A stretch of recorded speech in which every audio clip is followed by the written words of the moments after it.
အပိုင်းတော့ only love can hurt like that အဲ့ဒီနေရာအကိုညီညွတ်ရောင်လေးဝတ်ထားတယ်အကိုနဲ့တိတ်လိုက်တာပဲကိုဒီနေ့တငယ်ချင်းနေအိမ်သွားအိမ်မှာလို့အကိုစီကစာဝင်ထားတယ်တောင်းမယ်စားမယ်ပေါ့ဟုတ်တာပေါ့ဗျာစိုက်သိမ်းပြီးကျမရှိကသူ့စပိန်ကလေးဖြတ်သွားတယ်ကျမကိုကြောခိုင်းတဖြည်းဖြည်းဝေးကွာသွားတယ်ပြီးတော့ပြောက်ွယ်သွားတယ်တစ်ချက်ကလေးမှပြန်လှည့်မကြည့်ကိုရောက်ပြီရှော့တောက်နော်သုံးခွက်ထဲတောက်မှာဟုတ်ပါပြီနေ့ကိုသတိရနေရလားရတာပေါ့ရလို့လိုင်းခဏခဏတက်လာတာစောစောလေးအနားယူရောအကိုဟုတ်ကဲ့ပါဖုန်းပြောချိန်တွေဟာညပိုင်းတွေမို့အကိုအားတဲ့အချိန်ကိုပဲစောင့်ရတယ်အဲ့ရီလည်းပြက်တစ်ခါတလေဖုန်းတွေလွတ်ကြတဲ့အထိအကိုလည်းခက်ခက်ခဲခဲကျမအောင်ဆက်သွယ်ရဖို့စူးစမ်းနေရမှာကိုလည်းကျမတွေးခဲ့မိရဲ့ကျမကိုယ်တိုင်ကြတော့လည်းမခေါ်ရင်အကိုစီကဖုန်းအဝင်စာအဝင်သာစောင့်မျှော်ခဲ့ရတယ်နောက်နေ့မနက်မှုန်ကုတ်ကုတ်နဲ့မျက်နှာကြီးတင်းမာပြီးစိုက်ဖွင့်နေတာကိုတွေ့လိုက်တယ်ကျမကမရန်နာကနေဖုန်းလေးထောင်ပြီးလိုက်တက်ဖို့အချက်ပြလိုက်တော့အခုဘာဖြစ်နေရလဲမျက်နှာကြီးကတင်းမာပြီးတော့အဲ့ရေမဝလို့လေသူ့အဖေကတိတ်ချစ်စရာကောင်းလွန်းနေအကိုဗျာမိမွေးနေ့ကိုမှတ်မိလား1988နှစ်လပိုင်း7ရက်နေ့မစင်းစားမတွေ့ဝေပဲခုနှစ်တစ်ခုကိုသူချက်ချင်းပဲရုပ်ပြတော့ကျမအံ့ဩသွားခဲ့တယ်ကျမအကိုကိုတခါပဲပြောဖို့ဖြစ်နေအကိုအလို့ရနေခဲ့တယ်ခုမွေးနေ့ကိုတော့မနေစင်းစားနေရတဲ့အမျိုးသားဟာကျမမွေးနေ့ကိုတော့အလို့ရနေကြတယ်နေ့ရက်တိုင်းမှာအုံနောက်နဲ့နှလုံးသားအချိန်ပြည့်လိုဆွဲနေကြတယ်ကျမနှုတ်ကအကိုမင်းနဲ့စကားမပြောဘဲနေနိုင်လားနေနိုင်နေလဲပါတော့လားဟင်မနေနိုင်လို့ပေါ့ကွာမနေနိုင်လို့ပေါ့တိမ်ဝင်သွားတဲ့သူ့အတန်ဟာစေကွဲလွမ်းစုပဲကောင်းနေရဲ့နှစ်ယောက်သားတိတ်ဆိတ်သွားပြီးအတော်ကြာမှကိုမင်းစကားကိုနားထောင်နေနော်မင်းမြင့်နဲ့ကြားတယ်မဟုတ်လားမသိချင်အောင်ဆောင်မိကျမကဘာရဲလဲဟင်ဟာကိုစက်ပင်းကိုရေတုပ်ပြီးစီးတယ်လေနေပူပူမိုးရွရွအဆောင်ပါရဲ့လေဖုန်းလေးရှော့စားတယ်ဆိုင်နဲ့အစောသိမ့်တယ်ကွာမင်းမတွေ့ဘူးလားအဲ့ဒါဘာဖြစ်လို့လဲကိုချင်းစားမှမဟုတ်တယ်အကိုအတွက်ကောင်းတော့ပင်ဟောင်းအဲ့ဒါမင်းစကားကိုနားထောင်တာလေမင်းကိုစိတ်တရှိနေတာလေကွာနေသိပါတယ်ဆက်လိုက်တာပါကိုရဲ့မင်းနော်အဲ့တော့နော်အင်းဖုန်းပြောပြီးကျမအိပ်ရတဲ့ဝင်ချိန်များတွေမှာငယ်နှစ်နှစ်ချက်ချက်အိပ်ပျော်နေခဲ့ပြီငဲ့ပချိုက်လေးမမြင်ရတာတောင်ရက်အတော်ကြာခဲ့ပြီည2 နာရီကျော်မှအိပ်ဖြစ်လာတဲ့ကျမမနေ့ငယ်ပဲအချိန်အလုပ်သွားလည်းမသိတော့ကျမအလုပ်ချိန်တော့ကျမအလူရက်ပြေးဝင်နေခဲ့ရတယ်ငယ်ပြန်လာရင်စားဖို့ထမင်းချိုဖူးပြီးထားတယ်အရင်လိုထမင်းလက်စုံမစားဖြစ်တော့အကိုစီကအစားဒါမှမဟုတ်ဖုံးဝင်လာတဲ့အခါချက်ချင်းပြန်ပြောရမှာမဟုတ်ရင် तू မအားတော့မှဆိုပြီးအလုပ်တွေကိုကျွေးလုပ်ထားရပြန်တယ်ဒါပေမဲ့လည်းငယ်ကအရာရာကိုနားလည်ပေးခဲ့မေထားတော့လေဒီနေ့မေကြိုက်တဲ့အုံနှုတ်ခောက်ဆွဲချက်ထားပြီးအများကြီးစားနော်ကောင်းမလေးပိန်သွားလိုက်တာဆိုပြီးကျမစပင်တွေကိုတက်တင်ပေးကငယ်မေကိုဘလောက်ချစ်ဘလောက်ခင်လဲဆိုတာမေသိတယ်မဟုတ်လားအင်းမေသိပါတယ်ငယ်ဘလောက်ဆိုရဲဆိုတာရောသိတယ်မဟုတ်လားအင်းမေကိုအရှက်ရစေတဲ့နေ့ငယ်သူ့ကိုတတ်မှာငယ်မေကိုမနာကျင်စေခြင်းတခုတော့အမြဲတမ်းထားပါအချစ်ဟာနေရာတိုင်းအသုံးမဝင်အချစ်မှာတတိရှိရမယ်အယုံမလွယ်နဲ့မေမလုပ်သွားတော့မယ်နော်ငယ်ကတမိုးရှိတဲ့စကားများစွာကိုပြောသွားတယ်ငယ်သူ့ကောင်လေးနဲ့ပြတ်သွားပြီလို့ပြောတော့ကကျမနှစ်သိမ့်ဖို့မအားခဲ့အကိုနဲ့ဖုန်းပြောနေခဲ့တယ်ကျောင်းမမှာတယ်ငယ်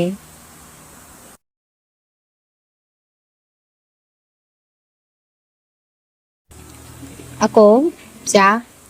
နေလက်ဆောင်ပေးရင်အကိုလက်ခံပါလားအင်းစက်တက်လုံးအနားမှာထားမှာပေါ့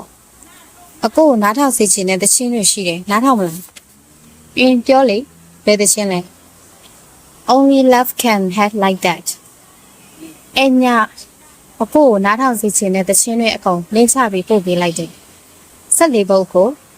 ဟုတ်ကဲ့ပါဗျာတေချာနားထောင်လိုက်မယ်နော်ညရုံကကျမဟာကိုထက်အသက်10နှစ်ကြီးညကြီးရဲ့အမျိုးသား ချစ်ရဆိုရင်ပုံပြင်ဆက်လန်းတွေအကြောင်းပြောပြနေခဲ့သေးတာအကိုဗျာနားမငြင်းဘူးလားမငြင်းပါဘူးချစ်စရာလေးဟာအတန်ကဆွဲဆောင်မှုရှိတယ်ကြည်ကြည်တတလေးအိုးမြောက်ပြီးအကိုကတကယ်ပြောတာဖုံးမချချင်တော့အောင်စေပါမအချိန်ကိုကြည့်မိလိုက်တယ်အကိုမိပြန်ခေါ်ပေးရမလား2 နာရီကျော်နေပြီဖုံးပြောတာအကိုပြေတွေကုန်နေအောင်မယ်လေရတယ်ကုန်ပါစေပေါ့ဟာအကိုကလည်းလဲဟုတ်မလဲမိပြန်ခေါ်ပါမယ်ရပါတယ်ဆိုအင်းမအဲ့ဒါဆိုလဲဟိုကလေတခုမေးလို့ရမလားယင်အင်းလေးလေဖုံးပါလို့စားတာလဲယောဂရလိုက်နဲ့စားပါနဲ့လားပြင်းလို့လေဝါနေတာဝါရတာကအရသာရှိလို့ဒါပေမဲ့ကွာနေအနားမှာရှိရင်တော့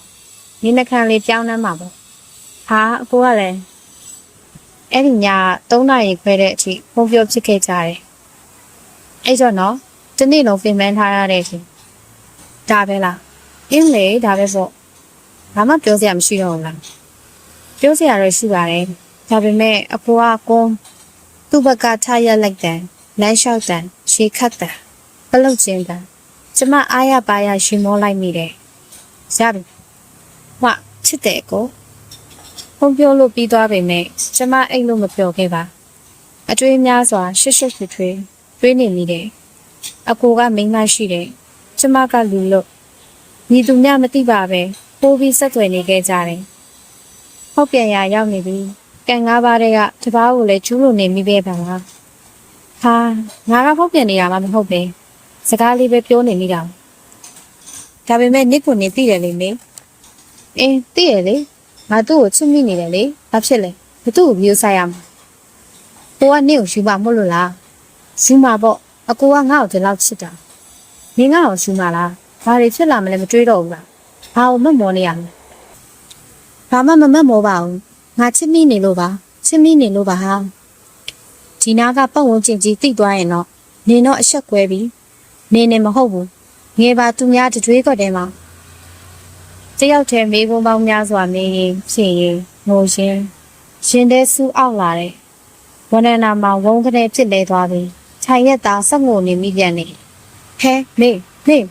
ငယ်ပြေးထွက်လာပြီးထူပေးတယ်ဒါပေမဲ့မတက်ရက်လိုက်ဖို့အားမရှိခဲ့အဆောင်ကတချို့အခန်းတွေမီးဖွင့်ပြီးတီတိုးပြောကကြည့်နေကြတယ်။ "तू ကဘာပြောလို့လဲမေ။ဟင်းဘာပြောလို့လဲ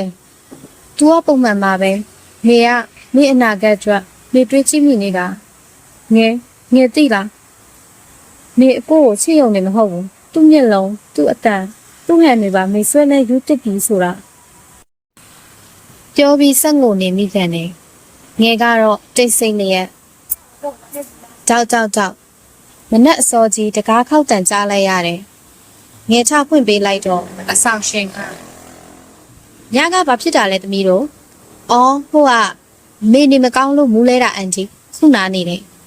အော်ဟုတ်လားတက်တာရဲ့လားအိပ်ပျော်နေတဲ့အန်တီအော်အေးပါဘာများဖြစ်တာလဲလို့အန်တီကမယူဆိုင်လိုက်အောင်တငယ်ချင်းကိုဟုတ်အန်တီငဲ့ကိုအားနာမိတယ်ကျေးဇူးပါပဲငယ်ရဲ့အကိုဗျာမေပြောစရာရှိတယ်အင်းပြောလေကလေးအကိုကလူကြီးတယောက်အနေနဲ့မိထက်အမှန်ကိုပို့တွေးဖို့ပြောတတ်မှာပါအဲ့ဒါကြောင့်မေကိုဘယ်လိုနေရမလဲဆိုတာပြောပြပေးပါလားယင်မေအကိုနဲ့အခုလိုစကားပြောနေတာမသိမှန်သိပါတယ်ဒါပေမဲ့နေလည်းမနေနိုင်ဘူးအကိုရဲ့အရင်ချစ်တယ်ပြီးတော့အကိုဘေးနာကအမျိုးသမီးဟာမေပဲဖြစ်နေခြင်းနဲ့အုံနောက်နဲ့ဆိုရင်တော့မင်းကိုနဲ့အဝေးဆုံးမှနေတဲ့နေဒီစကားကိုအကိုဘယ်လိုပြောထွက်ခဲ့လဲဆိုတာမသိစိတ်ထဲကတွေးနေမိပြန်တယ်ချိုးထွက်လိုက်တာအကိုရဲ့ကိုကမင်းကိုပဲစိတ်ပူတာအဖြူတယ်လေးကိုကြောင့်အယောင်တွေစွန်းအပြောခံရမအောင်တကယ်မလို့ချင်းဘူးနှလုံးသားနဲ့ပဲပြောပြပါလားအကိုရဲ့နှလုံးသားနဲ့ပြောရရင်ဒီအတိုင်းလေးကိုပဲနေသွားချင်တယ်မင်းစိတ်ညစ်ရင်ရှင်လာဖွင့်အကူညီတောင်းကိုရှိနေမယ်ဝေးလည်းမွေးချင်ဘူးကွာတကယ်ပါမြင့်နုနဲ့မချစ်ရမကန်ရက်ကိုမင်းကိုတကယ်ချစ်တာအခြေအနေတစ်ခုကြောင့်အတူတူရှိလာကြမယ်ဆိုရင်လည်းပိုကောင်းတာပေါ့ဒါရီယာကိုအထင်မြင်ပါမင်းစိတ်ကြိုက်ဆုံးဖြတ်နိုင်ပါတယ် မင်းအတွက်ကိုလက်ခံမှာပါကျေးဇူးပါအကိုကျော်လက်စဖုံးကိုချပစ်လိုက်တယ်ကျမသိလိုက်ရပါပြီအကိုကကျမကိုဆုံးရှုံးရမှာမကြောက်သွေးအေးလုံးနဲ့ချစ်ရင်ပိုင်ဆိုင်ချင်ကြတဲ့သူတွေကြီးပဲမဟုတ်လားအခုအကိုကတော်ပါပြီစက်မတွေးပါနဲ့တော့မင်းရဲ့တော်ပါတော့ကိုတတိပေးလိုက်ပြီးအုံနောက်ကအလေးတနေပြန်တယ်ကျမတို့စကားမပြောကြတော့ဘူးကျမဆိုင်ရှိကတော့ဖြတ်မလျှောက်တော့ဝရဏလည်းမထွက်တော့အခန်းထဲသာတချင်းသားထောင်ပြီးထိုင်ငေးတွေ့ဝင်နေခဲ့တယ်အဖိုးကပေါ့ပြက်ဆန်လွန်လာတယ်ကျမကိုတကယ်မချစ်ဘူးလို့ထင်ရတယ်ထပ်မကြည့်တော့ဘူးဆိုပြီးစကားပိတ်ထားတော့များလဲချောင်းကြည့်နေမိပြန်တယ်တိုင်းမော်တက်လာမလားလို့လဲစောင့်နေမိခဲ့အကိုလဲကျမစာအဖို့စောင့်နေရချင်းလဲ active now အမြဲဖြစ်နေတယ်ဒါပေမဲ့တယောက်ကိုတယောက်စာမပို့ခဲ့ကြအဲ့ဒီနေရာအကိုတယောက်တည်းပဲဆိုင်မှာဒါပေမဲ့အကိုကျမကိုဖုံးမခုံစာလည်းမပို့ညနေ9 နာရီလောက်မှမင်းကန်ကောင်းပါစေကွာလွမ်းတဲ့ကလေးရဲ့ဆိုပြီးစောင့်ဝင်လာတယ်ကျမကတော့စာမပြင်ဖြစ်ခဲ့အဲ့နေ့ကအကိုည9 နာရီပဲချိုတဲ့အထိဆိုင်မသိမ်းသေးဘူးအလူအရက်တခိုးတွေပေါ်များနေရတဲ့အချိန်ဆိုင်ကိုတယောက်ထဲလာပြီးစစောမသိမ်းဘူးလို့စိတ်ထဲကတွေးပြီးစိတ်ပူနေမိသေးတယ်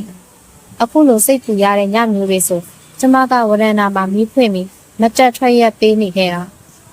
အကိုဆိုင်သိမ်းပြီးထွက်သွားမှစိတ်ပူရတတ်တာအခုလည်းစကားမပြောပေမဲ့စိတ်ပူမိတာမို့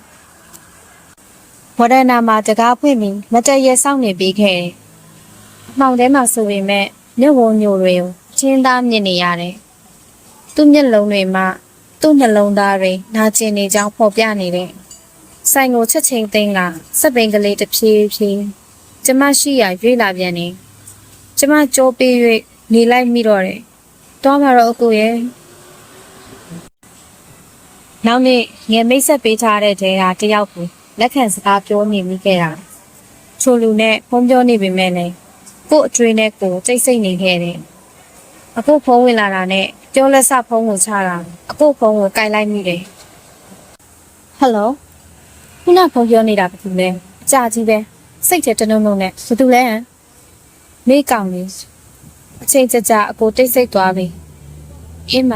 မိတ်ဆက်ပြေအောင်တော့ဟုတ်ပါအကိုကသူ့အလှည့်ကြတော့ခံနိုင်ရင်မရှိဘူးထင်တယ်။အော်အကိုကျမနေရဝင်မကြည့်ခဲ့ဘူးပဲ။အတူတူရှင်က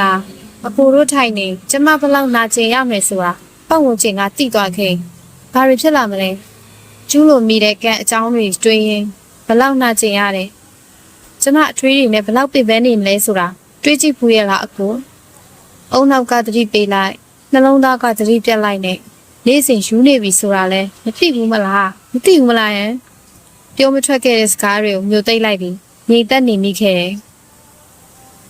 ကိုတောင်းမှန်ပါတယ်အရင်တတိယနေပြီလို့ဒါပဲနော်နေဆွဆွနာတော့မယ်ကျမကအရင်ဦးကဖုံးချပစ်လိုက်တယ်ငယ်ကထုံးစံအတိုင်းမနှက်စာပြင်ပေးပြီးအလုပ်သွားတယ်ဒီနေ့ထူးဆန်းစွာညနေကျအစောပြန်လာခဲ့မိမှုစာရေးသွားသေးတယ်မနှက်အစောကြီးအကိုဆိုင်ခင်းနေတယ်ခဏအကြာဖုံးဝင်လာပြီကို့စိတ်ဆိုးနေရလားမဆိုးပါဘူးဒါပေမဲ့သိချင်တာတခုတော့ရှိတယ်ကိုအင်းဗာလဲအကိုမေကိုတကယ်ပဲချစ်ရလားချစ်တာပေါ့ကွတကယ်အရင်ချစ်တာပါကွာချစ်ရင်ပိုက်ဆိုင်ချင်ကြတယ်လေအကိုကမေကိုပိုက်ဆိုင်ချင်လို့လားပိုက်ဆိုင်ချင်တာပေါ့ကွာအနားမှာထားချင်တာပေါ့ကိုကလူလို့မဟုတ်ဘူးမေကိုငဲနေလို့ကွပုံမှန်သာဆိုရင်ကိုဘယ်အခြေအနေဖြစ်ဖြစ်ကြော်ဖြတ်လာမှာအခုကိုအဆင်ပြေနေတယ်လို့မင်းထင်နေတာလားမကြည့်ဘူးကွမင်းကိုချစ်နေလို့မင်းကိုငဲ့နေလို့အရာရာကိုမျိုးသိချရတာအခုစကားတွေဟာနာကျင်စရာကောင်းလွန်းလာတယ်အခုစကားအဆုံးတွေငိုချမိလိုက်တယ်နေ့ရက်တိုင်းမှာနေ့ရည်တွေနဲ့ပါပဲအကိုရဲ့အကိုကမင်းတော့တက်ချင်မရှိပါဘူးဒီလောက်ချီလန်းများစွာလှမ်းခဲ့တာအခုစီရောက်မှဒီအတိုင်းလေးဆက်သွားမယ်လေလားမဟုတ်ပါဘူးမေရဲ့ကိုပြောတာနားထောင်မအောင်နင်ကိုလိုလူအနားမှာထားရဲလားဖေးရတာပေါ့ကိုရဲ့ကျမအဖေဟာကိုမထင်ထားတဲ့အဖေဖြစ်နေတယ်တူတယ်ကျမရှိုက်တဲ့တွေကြားအကိုအချိန်ကြာတိတ်ဆိတ်သွားတယ် ငိုပါနဲ့ကွာမင်းသိထားပေးပါကိုတိတ်ဆိတ်နေရခြင်းဟာမင်းကိုညံ့ညနေလို့ပါမင်းဘက်ကိုတွေးနေလို့ဆိုတာမလို့ချင်ဘူးမသိချင်ဘူးအကိုကမေးလောက်တောင်တတိမရှိဘူးအကိုမင်းကိုတကယ်မချစ်ဘူးမချစ်ခဲ့ဘူးဟုတ်တယ်မလားချစ်တယ်ဆိုတာအကိုညာခဲ့တာမလားညာခဲ့တာဟုတ်တယ်မလားလို့မင်းဖုန်းချပစ်လိုက်ပြီးထိုတနေ့လုံးကျမငုံနေမိတော့တယ်